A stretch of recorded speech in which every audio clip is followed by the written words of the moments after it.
Bonjour tout le monde, René de chez Qualité Inspection. J'ai une question cette semaine à propos de la ventilation, donc ça me fait plaisir de répondre à tous, pour si quelqu'un qui se pose la question, le pourquoi.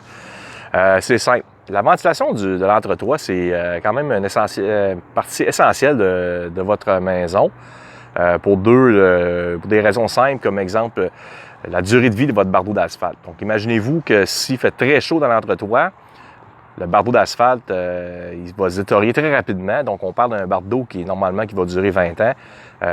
On diminue quasiment à 10 ans. Donc, ça vient cher à la longue. Deuxièmement, en hiver, si vous remarquez que vous avez des digues autour de la maison, des formations de glace, mais c'est probablement dû à une mauvaise ventilation de votre entretoit. Donc, qui également aussi peut endommager et limiter votre durée de vie de votre bardeau. Donc, la manière que ça fonctionne, la ventilation, c'est qu'on utilise l'effet de cheminée.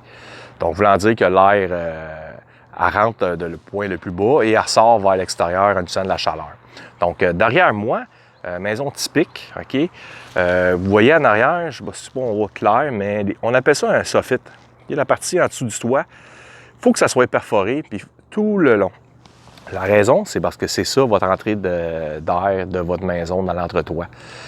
L'autre chose aussi, c'est que sur le dessus du toit, ça prend une sortie. Donc, on la veut le plus haut possible. Donc, on appelle un maximum. Un maximum ou tout simplement, vous voyez sur vos toits, là, je ne sais pas si on le voit, non. Mais c'est la partie, je vais vous montrer une photo tantôt de ce que ça devrait ressembler, mais c'est la partie où l'air va sortir. Donc, la chaleur va sortir par le toit, vers le haut. Dans les années 70-80, il y avait des évents de toit sur chaque côté dans les pignons. On voyait ça souvent. Encore, on en voit encore dans la construction, mais il faut prendre en note, c'est qu'ils ne sont pas ouverts, ils sont bouchés. Pourquoi? Parce qu'on veut seulement une place, okay, qui va faire monter l'air vers l'extérieur. La raison, c'est que ça devient plus efficace de cette façon-là. Et l'échange d'air va se faire plus facilement.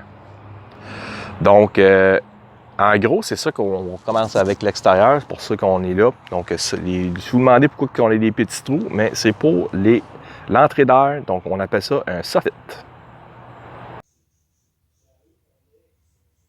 Donc, nous voici dans l'entretoit. J'ai fait par exprès pour ne pas mettre de lumière pour l'instant. La raison est simple, que quand on monte dans l'entretoit, première chose que je remarque, la différence d'air de l'extérieur et dans l'entretoit, qui devrait quand même être égale, ou presque. Donc, ça me donne un bon signe qu'une bonne ventilation. La raison pourquoi je n'ai pas amené une lumière tout de suite, c'est parce que c'est simplement que je vais vous montrer le soffit, là. Il y a bien beau avoir des trous, mais il ne faut pas qu'il y ait d'isolation dessus. Donc, quand on voit de la lumière comme qu'on voit présentement, c'est la vidéo il pointe vers le soffit en avant. Donc, ça m'indique qu'il y a une bonne ventilation. Je sais qu'il n'est pas bouché. On va aller voir comment ils ont fait ça, parce qu'aujourd'hui, on isole, mais on ne pense jamais à la ventilation. Donc, je vais vous montrer ça dans un instant. Donc, les fameux cartons, qu'est-ce qu'ils font les compagnies qui font l'isolation, comme là on voit ici une isolation en vrac, mais ils vont mettre du carton pour empêcher justement le matériau isolant à toucher au soffit et assurer qu'il y a maximum d'aération qui vient vers l'extérieur. Donc, comme vous voyez, on le voit très bien, là, le soffit, là, et le carton qui fait sa job. Donc, c'est un bon exemple pour assurer que rien soit bouché et que la ventilation qui entre est à son maximum.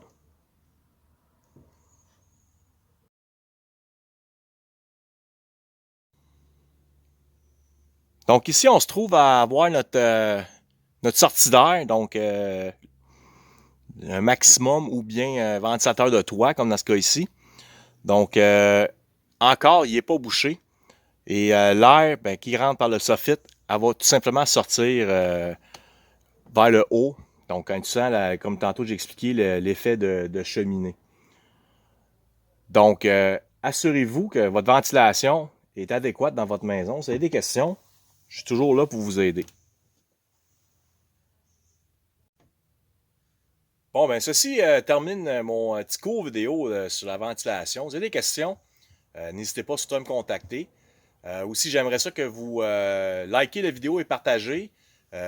Partagez ou aimez ma page Facebook Qualité Inspection, ça serait grandement apprécié. Donc, si vous êtes un inspecteur, vous saviez qui faire affaire. Merci et je vous souhaite tous un bon week-end.